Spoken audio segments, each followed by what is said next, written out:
하나님의 아들을 믿는 자는 자기 안에 증거가 있고 하나님을 믿지 아니하는 자는 하나님을 거짓말하는 자로 만드나니 이는 하나님께서 그 아들에 관하여 증거하신 증거를 믿지 아니하였습니다. 또 증거는 이것이니 하나님이 우리에게 영생을 주신 것과 이 생명이 그의 아들 안에 있는 그것이니라. 아들이 있는 자에게는 생명이 있고 하나님의 아들이 없는 자에게는 생명이 없느니라. 내가 하나님의 아들의 이름을 믿는 너희에게 이것을 쓴 것은 너희로 하여금 너희에게 영생이 있음을 알게 하려 함이라. 그를 향하여 우리의 가진 바 담대한 것이 이것이니 그의 뜻대로 무엇을 구하면 들으심이라. 우리가 무엇이든지 구하는 바를 들으시는 줄을 안즉 우리가 그에게 구한 그것을 얻은 줄을 또한 아느니라. 오늘 이 시간에는 예수를 믿는 자가 받은 은총이라는 제목으로 오늘 말씀 가지고 은혜 나누는 시간 갖도록 하시겠습니다. 특별히 우리가 요한 사도의 기록은 우리 신앙생활과 굉장히 밀접한 관계가 있는 내용들이 참 많이 있습니다. 요한복음이 그렇고요. 그다음에 요한 1서가 역시 그렇고 요한 1, 2, 3서가 역시 마찬가지고 또 마지막에 있는 요한계시록도 정말로 우리의 그 구속과 굉장히 밀접한 관계가 있습니다. 특별히 우리 요한복음은 예수 그리스도를 하나님의 아들로 이렇게 소개를 하고 있습니다. 하나님의 아들로서 이 세상에 오셔서 우리에게 무엇을 알려주고 무엇을 주시기를 원하셨는가, 이런 내용들이 이렇게 요한복음에 기록이 되어 있고, 그다음에 요한일서에서는 사실 그런 부분들을 다시 한번 확인해주는 그런 부분이다라고 이렇게 얘기할 수 있습니다. 그래서 오늘 예수 그리스도를 우리가 믿음을 통해서 우리가 어떤 은총을 누리고 있는가 같이 세 가지로 오늘 본문의 말씀을 통해서 살펴보도록 하시겠습니다. 첫 번째는 우리 10절 보게 되면은요, 하나님의 아들을 믿는 자는 자기 안에 증거가 있고 하나님을 믿지 아니하는 자는 하나님을 거짓말하는 자로 만드나니 이는 하나님께서 그의 아들에 관하여 증거하신 증거를 믿지 아니하였습니다. 첫 번째는 이 자기 안에 증거가 있다, 이렇게 얘기를 하고 있습니다. 하나님을 믿는, 예수 그리스도를 믿는 사람은 자기 안에 증거가 있다. 우리 성도님들 어떤 증거를 가지고 계십니까? 구약과 신약을 비교를 해보게 되면요, 구약 시대에도 우리 믿음의 선진들이 많은 증거를 우리 하나님께로부터 친히 받았습니다. 먼저 우리 아브라함을 보게 되면요, 아브라함은 하나님께서 직접적으로 이 부르심을 입었고 또 그런 건데서 하나님께서 함께 하시는 이 많은 것들을 체험을 했고, 나는 또 전능한 하나님이다, 그 하나님에 대해서 또 이렇게 친히 알려주기도 했었고, 또 더군다나 이제 이삭을 제물로 바치는 가운데에서 다 이미 하나님께서 준비해 주시는 이런 하나님으로 이 믿음을 가지고 있었습니다. 그런 아브라함에게 절대적으로 증거가 하나가 있는데 바로 그것은 할례였습니다. 할례. 이 할례는 아브라함 이후에 모든 이스라엘 백성들에 있어서 굉장히 이 자부심을 가질 만한 그러한 증거였습니다. 하나님과 나와의 사이에 약속이 있고 언약이 있는데 그것을 갖다가 반드시 이행하시겠다라는 증거가 내 몸에 있는데 그것이 할례라는 것입니다. 정말 이스라엘 백성들이 자부심을 가지고 자랑을 할 만한 그러한 것이었습니다. 그리고 나중에 이스라엘 백성들이 애굽에 들어갔다가 나오면서 시내산에서 하나님과 언약을 맺는 가운데에서 이스라엘 백성들에게 하나님의 말씀, 곧 율법과 규례를 주십니다. 세상 어느 민족에게 하나님께서 직접 나타나셔서 이렇게 이 율법과 이런 규례를 주신 민족이 세상에 어디 있는가? 충분히 이것도 자부심을 가지고 자랑할 만한 것이었습니다. 그리고 또한 그들은 모세를 통해서 애굽에서 나올 수 있었을 뿐만 아니라 더 나아가서 40년 동안 하늘에서 내리는 만나를 먹으면서 생명을 유지를 했습니다.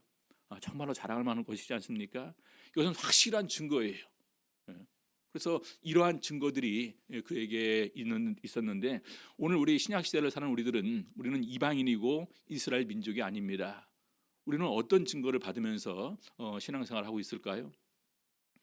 근데 분명히 알기는 우리 구약 시대에 믿음 생활을 했던 사람들보다 신약 시대에 믿음 생활을 하는 우리가 더욱더 풍성한 영적인 은혜를 누리고 산다라는 사실입니다.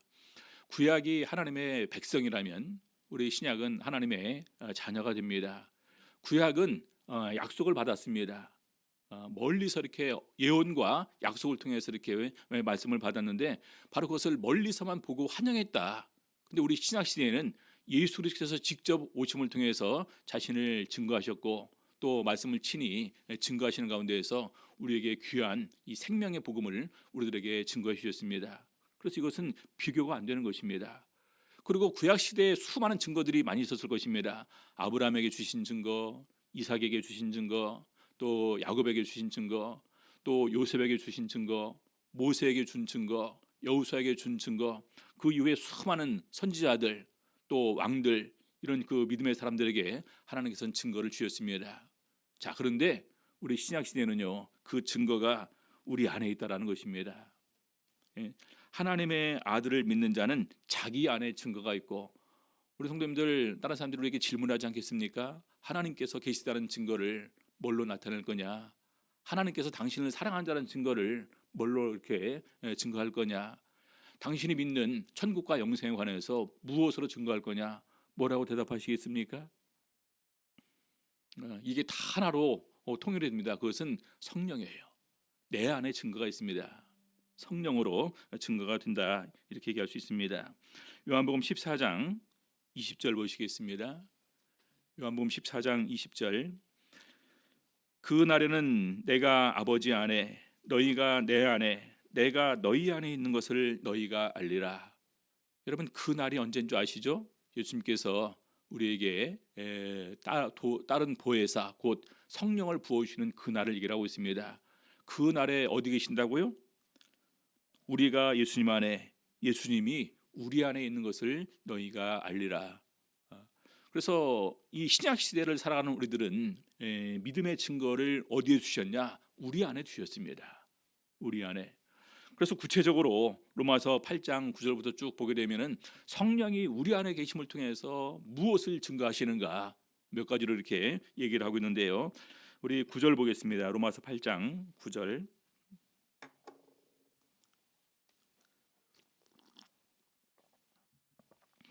만일 너희 속에 하나님의 영이 거하시면 너희가 육신에 있지 아니하고 영에 있나니 누구든지 그리스도의 영이 없으면 그리스도의 사람이 아니라. 여기 보니까요, 너희 속에 하나님의 영이 거하시면, 성령이 우리 안에 거하시면 우리가 육신에 있지 않고 영에 있다. 다시 말해서 우리가 이제는 영에 속한 존재가 된다라는 것입니다. 영에 속한 존재. 그리고 그리스도의 영이 없으면 그리스도의 사람이 아니라. 우리가 그리스도인 하는데 진정한 그리스도인으로 증거하는 것이 바로 우리 안에 있는 이 성령인 것입니다. 그래서 성령이 없는 분들은 아무리 본인이 자칭 크리스찬이라 할지라도 예수님이 인정치 않으시는 것입니다. 너무나 중요한 거예요.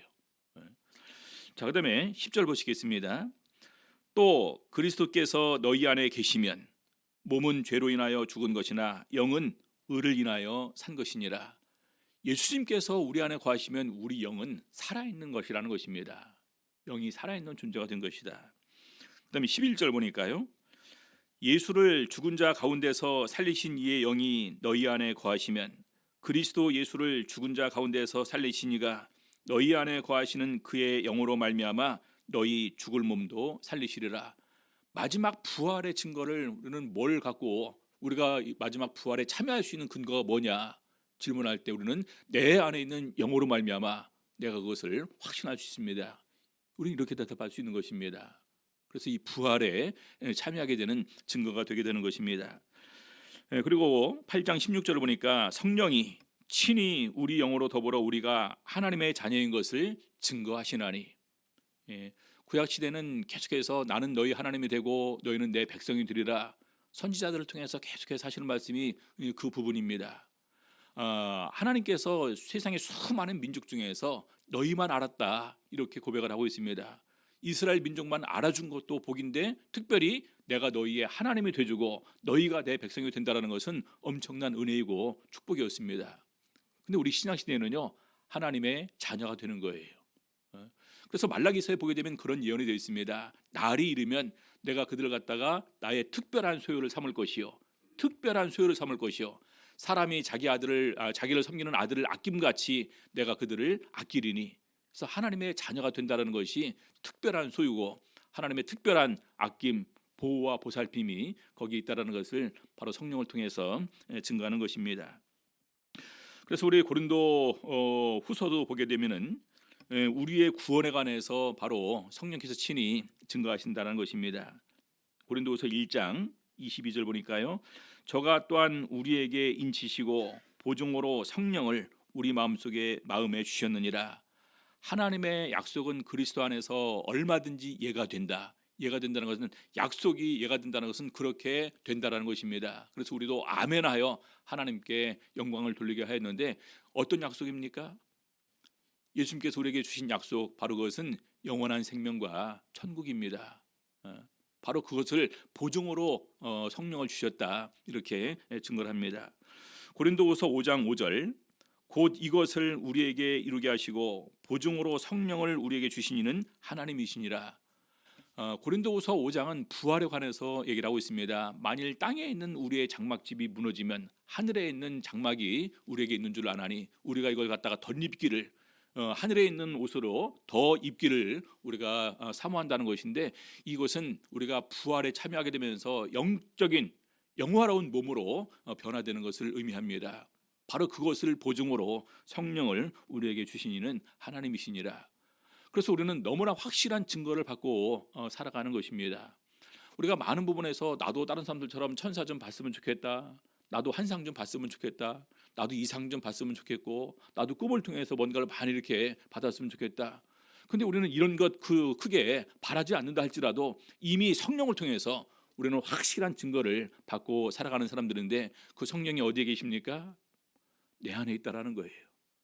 그래서 내 안에 증거가 있다라는 것은 너무나 귀한 우리 하나님의 은혜를 우리가 누리면서 사는 것이다 이렇게 얘기할 수 있습니다. 자, 두 번째는요. 요한일서 5장 11절부터 13절까지 보시겠습니다. 또 증거는 이것이니 어떤 증거를 또 그럼 또 주셨는가? 하나님이 우리에게 영생을 주신 것과 이 생명이 그의 아들 안에 있는 그것이니라. 아들이 있는 자에게는 생명이 있고 하나님의 아들이 없는 자에게는 생명이 없느니라. 내가 하나님의 아들의 이름을 믿는 너희에게 이것을 쓴 것은 너희로 하여금 너희에게 영생이 있음을 알게 하려 함이라. 요한일서 5장 13절을 쭉 보니까 너희에게 영생이 있음을 너희에게 알게 하려 함이라 이렇게 쓴 것을 보니까 이미 이제 시간이 많이 지나는 가운데에서 이 사람들의 마음속에 영생에 대한 믿음과 소망이 많이 약해졌다라는 부분을 우리가 알 수 있는 것 같습니다. 그래서 다시 한번 그것을 상기시키기 위해서 다시 한번 그들의 믿음을 견고케 하기 위해서 요한 사도는 이 부분을 특별히 이렇게 언급을 하고 있습니다. 사실은 이 내용이 복음의 핵심이다 이렇게 얘기할 수 있습니다. 하나님이 우리에게 영생을 주셨다. 이 영생은 예수님 안에 있는 것이다. 그 다음에 아들이 있는 자에게는 생명이 있고 우리에게 영생이 있다. 그래서 이 부분을 갖다 쭉 보니까 우리 다른 복음서나 바울서신에도 영생에 관한 부분이 많이 이렇게 언급이 되어 있는데 요한복음도 따지게 보게 되면요 다른 복음서를 세 복음서를 다 합쳐놓은 것보다도 요한복음에 영생에 관한 언급이 더 많습니다. 그리고 바울서신을 다 합쳐도 영생에 관한 얘기는요 요한 사도가 제일 많이 얘기를 했어요. 그래서 우리 요한복음을 보게 되면은 몇 가지로 주제가 있는데 바로 예수 그리스도를 믿는 자가 영생을 얻는다.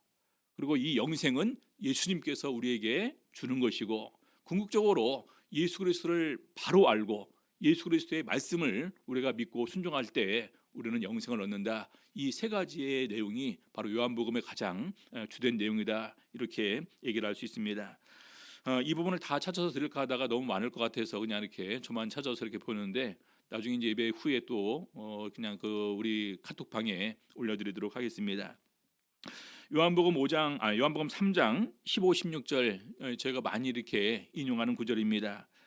16절을 먼저 보게 되면은요. 하나님이 세상을 이처럼 사랑하사 독생자를 주셨으니 이는 저를 믿는 자마다 멸망치 않고 영생을 얻게 하려 하심이라. 성경의 주제가 또 주제가 있고 성경의 목적이 있는데 바로 그것은 요한복음 5장 39절입니다. 너희가 성경에서 영생을 얻는 줄 생각하고 성경을 상고하거니와 이 성경이 곧 내게 대하여 증거하는 것이로다.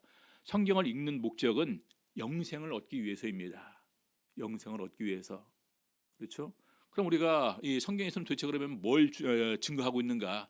예수 그리스도에 관해서 증거하는 것입니다. 구약 시대도 예수님에 관해 증거하는 것이고 신약 시대에도 예수를 통해서 우리에게 주시는 구속을 이렇게 얘기를 하고 있는데 그 예수님께서 전해주시는 가장 핵심적인 부분이 영생입니다.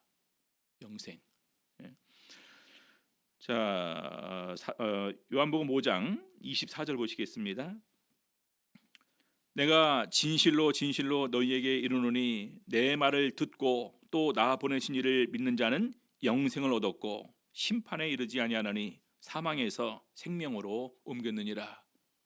예수 그리스도를 믿고 또 하나님을 믿는 사람에게는 바로 영생을 얻었고 심판에 이르지 않고 이제는 사망할 수밖에 없는 이런 몸에서 이제는 영원히 살 수 있는 생명으로 옮겨진 바가 되었다라는 것입니다. 최근에 저도 이렇게 가만히 신앙생활을 하는 가운데서 요즘에 영적 체험을 좀 하는 가운데 느끼는 부분이 어두움에서 빛으로 옮겨진 것이 얼마나 귀하고 소중한 것인지 모르겠다라는 생각을 다시 한번 이렇게 합니다. 그리고 사탄의 권세에서 하나님께로 옮겨진 것이 굉장히 귀하다라는 생각을 다시 한번 해봅니다.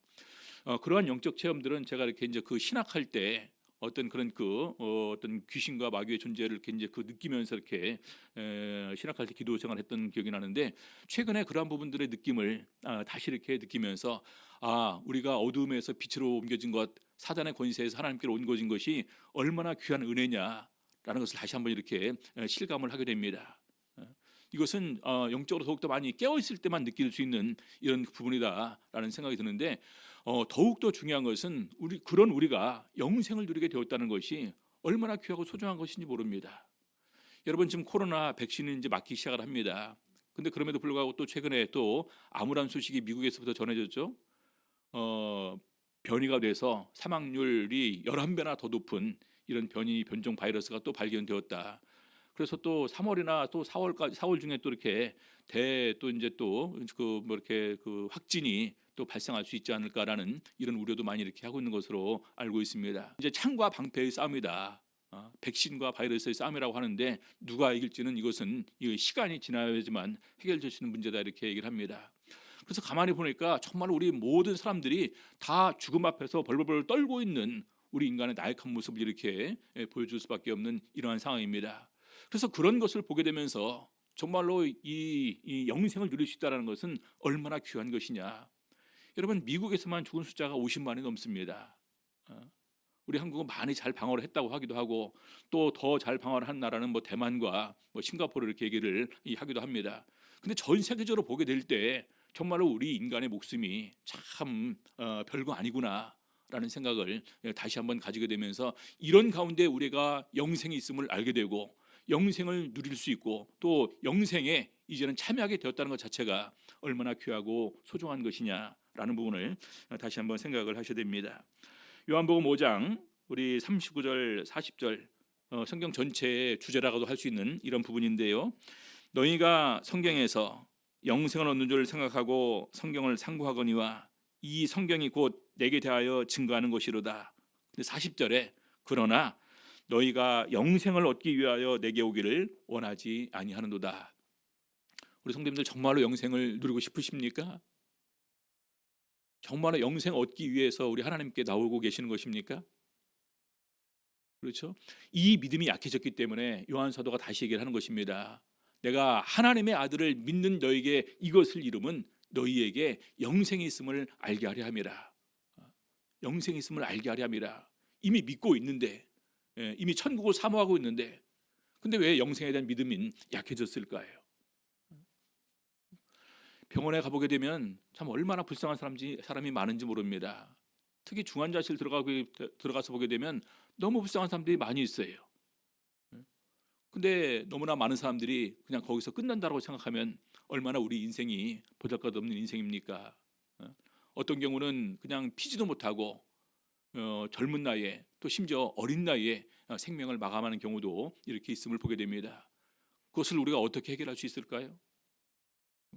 그 부분은 부활이 없으면 영생이 없으면 해결되지 않는 부분입니다.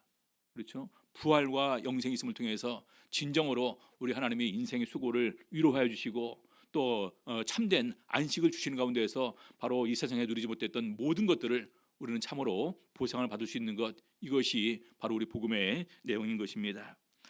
그래서 우리 예수님께서 친히 자기의 몸과 피를 주시는 이런 예식을 행하는 가운데서 이렇게 증거를 하고 계십니다. 요한복음 6장 54절 보시겠습니다.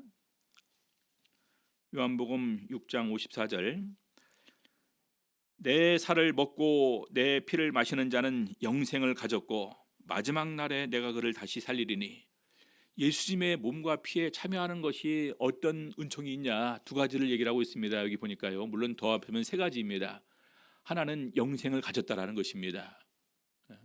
우리 보통 영혼의 때 성찬례를 합니다. 근데 이 성찬례에 참여하는 것이 얼마나 귀한 것인지 몰라요. 예수님의 살을 먹고 피를 마시는 자는 영생을 가졌고 마지막 날에 그를 다시 살리리니. 이 부활의 증거가 됩니다. 그리고 내 안에 거하고 그도 내 안에 거한다라는 동거의 약속이 사실 이 세 가지가 같이 이렇게 있습니다. 어떤 게 보게 되면은요, 이 복음은 많은 것이 이제 분산되어 있는 것 같지만 여러 가지가 같이 합력해서 이 선을 이루는 것으로 나오게 되는데, 우리가 성령을 받는 것도 마지막 날에 부활에 참여하는 증거가 됩니다. 아까 우리 로마서 8장 살펴봤었죠. 그것도 역시 마지막 날에 다시 살리리니 라는 이런 증거로 우리에게 주시는 것입니다. 자, 그런데 결과적으로 우리가 그러면 이 영생을 어떻게 누릴 수가 있는가? 요한복음 17장 3절에서 이렇게 증거를 하고 있습니다. 영생은 곧 유일하신 참 하나님과 그의 보내신 자 예수 그리스도를 아는 것이니이다. 그럼 우리가 영생을 어떻게 누릴 수가 있냐? 하나님과 예수 그리스도를 바로 알게 될 때 영생을 누릴 수 있다는 것입니다. 우리가 하나님에 대해서 증거할 때 하나님께서 우리에게 뭘 주시느냐, 뭘 주셨으면 제일 좋을까요? 우리 솔로몬한테는 얘기를 했죠. 야, 뭐든지 원하는 대로 구하면 주겠다라고 하니까 솔로몬은 지혜를 구했습니다. 근데 그 지혜를 구한 것이 하나님의 뜻에 맞으니까 원하지 않았던 부귀영화도 함께 주신다라고 이렇게 말씀을 하셨습니다.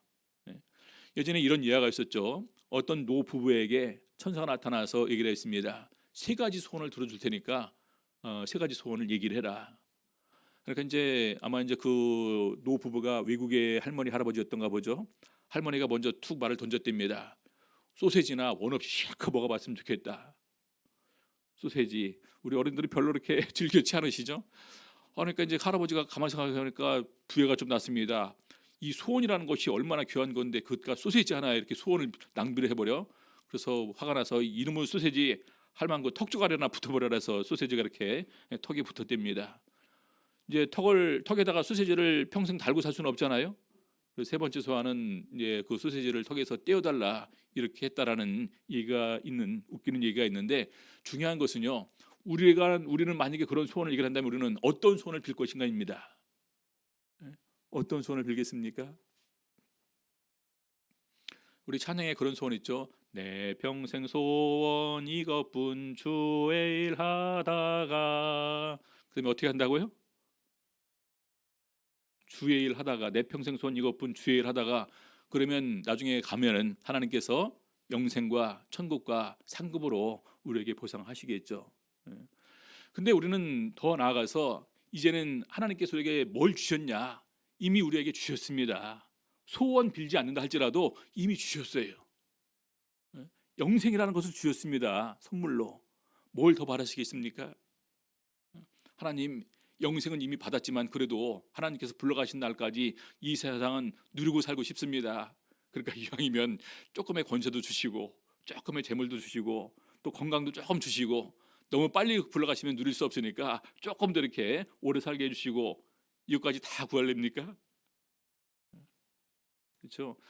이미 하나가 딱 결정됐다면요, 그 다음 것은 아무것도 아닌 거예요. 우리 사도 바울은 그렇게 증거를 합니다. 자기 아들을 아끼지 아니하고 내어주신 이가 어찌 모든 은사를 우리에게 은사로 주지 않겠냐. 하나님께 있어서는 가장 귀한 존재가 아들입니다. 근데 그 아들을 우리를 위해서 내어주셨어요. 그럼 다른 건들 우리에게 안 주실까요? 먼저 그의 나라와 그의 의를 구하면 이 모든 것을 너에게 주시리라. 영혼이 잘 되어서 영생을 누리면서 살아가는 존재가 된다면은요, 부수적으로 이 땅에 살아가게 될 때는 하나님께서 참된 평안과 기쁨과 형통함으로 우리의 삶을 채우신다는 사실을 우리가 믿으시면 됩니다. 자, 마지막 세 번째로 기도 응답을 받는다라는 것입니다. 기도 응답. 요한일서 5장 14절 15절 보시겠습니다. 요한일서 5장 14절 15절. 그를 향하여 우리의 가진 바 담대한 것이 이것이니 그의 뜻대로 무엇을 구하면 들으심이라. 우리가 무엇이든지 구하는 바를 들으시는 줄을 안즉 우리가 그에게 구한 그것을 얻은 줄을 또한 아느니라. 우리 믿는 사람들에게 있어서 가장 큰 복은 바로 이 구하면 받는다라는 기도 응답의 약속입니다. 구하라 그러면 주실 것이요, 찾으라 찾을 것이요, 문을 두드리라 그러면 너희에게 열릴 것이니라. 왜 그런데 우리가 못 얻었을까요? 가장 첫 번째는 구하지 않았기 때문에, 두 번째는 정욕으로 쓰기 위해서 잘못 구했기 때문에, 세 번째는 구하다가 포기했기 때문에, 네 번째는 믿음 없는 기도. 이 부분은 우리 성경에서 계속해서 많은 부분에서 증거를 하고 있습니다. 근데 우리 여기도 보니까 그의 뜻대로 무엇을 구하면 들으심이라. 가장 쉽게 응답받을 수 있는 기도의 조건이 뭘까요? 그것은 그냥 간단히 말해서 하나님의 뜻에 합당한 기도입니다. 하나님의 뜻에 맞는 기도. 그래서 솔로몬의 기도가 응답받을 수 있던 이유가 하나님의 뜻에 맞은지라 이렇게 기록되어 있습니다. 하나님의 뜻에 맞은지라. 그래서 그의 뜻대로 하나님께서 기뻐하시면서 받으실 만한 기도는 우리가 충분히 응답받고도 남는다라는 것입니다. 요즘에 저희들 화요일마다 다니엘서를 공부를 하고 있습니다. 우리 다니엘이 보니까 이제 3주간 2번 금식하는 내용이 나옵니다. 근데 그때마다 어떤 내용이 있습니까? 천사가 와서 하는 얘기가 이미 기도를 작정하라고 시작한 때부터 이미 하나님께서는 응답을 해주라고 나를 보내셨다. 근데 영적인 존재가 방해해서 그것을 물리치고 지금에 왔다라고 이렇게 얘기를 하고 있습니다. 왜 그렇게 하나님께서는 다니엘의 기도를 들어주기를 원하시고 그렇게 또 다니엘에게도 먼 훗날에 있을 이런 놀라운 사실까지 다 알려주셨을까? 다니엘의 삶이 하나님의 뜻에 맞는 삶이었고 다니엘의 기도가 하나님의 뜻에 맞는 기도였다라는 것입니다. 그래서 우리 요한복음 15장 7절에 이렇게 증거를 하고 있습니다. 너희가 내 안에 거하고 내 말이 너희 안에 거하면 무엇이든지 원하는 대로 구하라 그리하면 이루리라. 여러분, 기도 응답의 가장 중요한 두 가지를 얘기를 하고 있습니다. 너희가 내 안에 거하고, 우리가 어떻게 예수님 안에 거할 수 있습니까? 예수님께서 어떻게 우리 안에 거할 수 있으십니까? 성령으로요. 일단 성령을 받고 그 다음에 내 말이 너희 안에 거하면, 하나님의 말씀이 우리 안에 거하면 우리가 기도를 하게 될 때 어떻게 구할까요? 그 말씀에 의지해서 우리가 간구하겠죠. 그 말씀의 뜻에 합당하게 우리가 간구하겠죠. 그러면 무엇이든지 원하는 대로 구하라 그리하면 이루리라.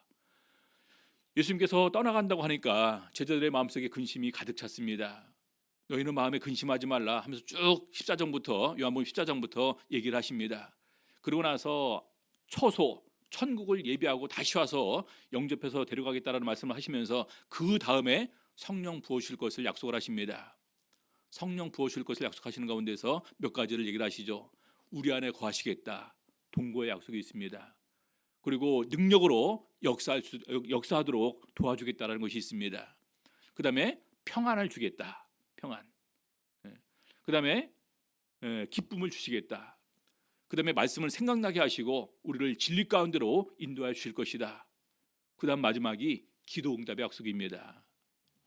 그러면서 지금까지는 너희가 내 이름으로 아무것도 구하지 아니하였으나 구하라 그리하면 받으리니 너희 기쁨이 충만하리라. 우리 성도님들 기도해보고 기도 응답 받아보신 적 있습니까? 있으시죠? 몇 번이나 받아보셨습니까? 이 기도 응답은 많으면 많을수록 우리 영혼의 삶에 이 생명의 양식으로 우리 안에 축적이 되게 되는 것입니다. 그것은 우리 안에 기억이 되겠죠. 그래서 저도 이제 그 시간 되면 아버지한테 좀 오래 있으면서 많은 것을 듣고 싶은데 그냥 이렇게 또 이렇게 그것이 쉽지 않습니다. 항상 제가 생각할 때마다 더욱더 정신이 또렷할 때 지금까지 아버지가 목회했던 곳에 어떤 그런 특별한 간증들을 이렇게 듣거나 녹화를 해놔야 되겠다라는 생각을 하면서 하다 보려도 벌써 이렇게 15년이 지나가 버렸어요. 어. 근데 너무나 귀한 것들이 많이 있지 않습니까? 기도응답. 이것이 바로 기도응답은 우리가 그 믿음의 삶을 더욱더 확신 있게, 신앙생활을 더욱더 기쁨과 감사함으로 할 수 있게 하는 원동력이 되게 되는 것입니다. 응답이 없으면요, 우리가 신앙이 피폐해집니다. 약해집니다. 그렇죠? 그래서 바로 너희 기쁨이 충만하리라는 약속을 이렇게 말씀하시고 계십니다. 심지어 더 나아가서 기도하고 구하는 것은 받은 줄로 믿으라. 왜 그렇습니까? 우리가 하나님의 자녀이기 때문에. 여러분, 자녀 말 안 들어주면 누구 말 들어줍니까? 그러죠? 기도하고 구하는 것은 받은 줄을 믿으라. 그래야면 그대로 되리라. 이것은 너무나 크신 이 믿음의 약속을 우리에게 주시고 계시는 것입니다. 그래서 우리가 이런 세 가지를 다 누리면은 이 세상에서 얼마나 우리가 기쁨과 감사함으로 살 수가 있을까요? 우리 성도님들, 오늘날 우리들의 삶이 그냥 모든 부분에서 기쁘고 감사하고 평안의 삶을 누리고 계십니까? 우리 시편에 보니까 다윗이 그런 삶을 살고 있더라고요. 다윗은 우리처럼 성령의 증거를, 우리 안에 거하는 증거를 받은 사람도 아니었습니다. 근데 그럼에도 불구하고 다윗은 기도응답을 참 많이 받았어요. 우리가 아는 것처럼. 그리고 우리처럼 영생을 보장받은 것도 아니었습니다. 그리고 우리처럼 이렇게 확실한 많은 기도응답의 약속을 보장받은 것도 아님에도 불구하고 더 나아가서 다윗은 항상 기도하는 삶을 사는 가운데서 나중에 이렇게 본인이 기도를 합니다. 시편 4편 1절 보시겠습니다. 시편 4편 1절. 내 의의 하나님이여, 내가 부를 때에 응답하소서. 곤란 중에 나를 너그럽게 하셨사오니. 곤란 중에 나를 너그럽게 하셨으니. 우리 많은 성도님들이 항상 우리 나 힘들고 어렵고 슬프고 이런 얘기를 참 많이 하십니다. 근데 다윗처럼 슬프고 힘들고 어려웠을까요? 수많은 전쟁이 있었고 배반이 있었고 또 심지어는 그 자기 자녀들, 가족들 사이에서도 근신상간과 서로 죽이는 이런 사건들이 발생했었고 얼마나 가슴이 아팠을까요? 근데 그러한 곤란 중에 나를 너그럽게 하셨사오니, 그래서 오히려 대적들이 온다 할지라도 그것을 참고 견디고 다 하나님께 맡길 수 있는 이유가 하나님께서 함께 하시고 하나님께서 내 기도를 들어주신다는 사실을 확신했기 때문에 그런 마음의 여유를 누릴 수가 있었던 것입니다. 나를 긍휼히 여기사 나의 기도를 들으소서. 3절 보시겠습니다. 여호와께서 자기를 위하여 경건한 자를 택하신 줄 너희가 알지어다. 내가 부를 때에 여호와께서 들으시리로다. 기도 응답의 확신을 가지고 있습니다. 왜 그렇습니까? 하나님께서 자기를 위해서 경건한 자를 선택을 하셨는데 내가 그 하나님의 선택을 받은 사람이다. 선택을 받은 사람이기 때문에 적어도 하나님께서 내 기도를 들어주실 것이다라는 이런 확신을 다윗은 가지고 있었던 것입니다. 자, 그러면서 이렇게 하나님의 응답을 받는 삶을 누리다 보니까 7절 8절에서 이렇게 고백을 하고 있습니다. 주께서 내 마음에 두신 기쁨은 저희의 곡식과 새 포도주의 풍성할 때보다 더하니이다. 내가 평안히 눕고 자기도 하리니 나를 안전히 거하게 하시는 이는 오직 여호와시니이다. 이런 다윗의 평안의 심령을 누릴 수 있는 우리 모든 성도님들 다 되시기를 우리 주 예수 이름으로 바랍니다. 찬양 495장 찬양하시겠습니다.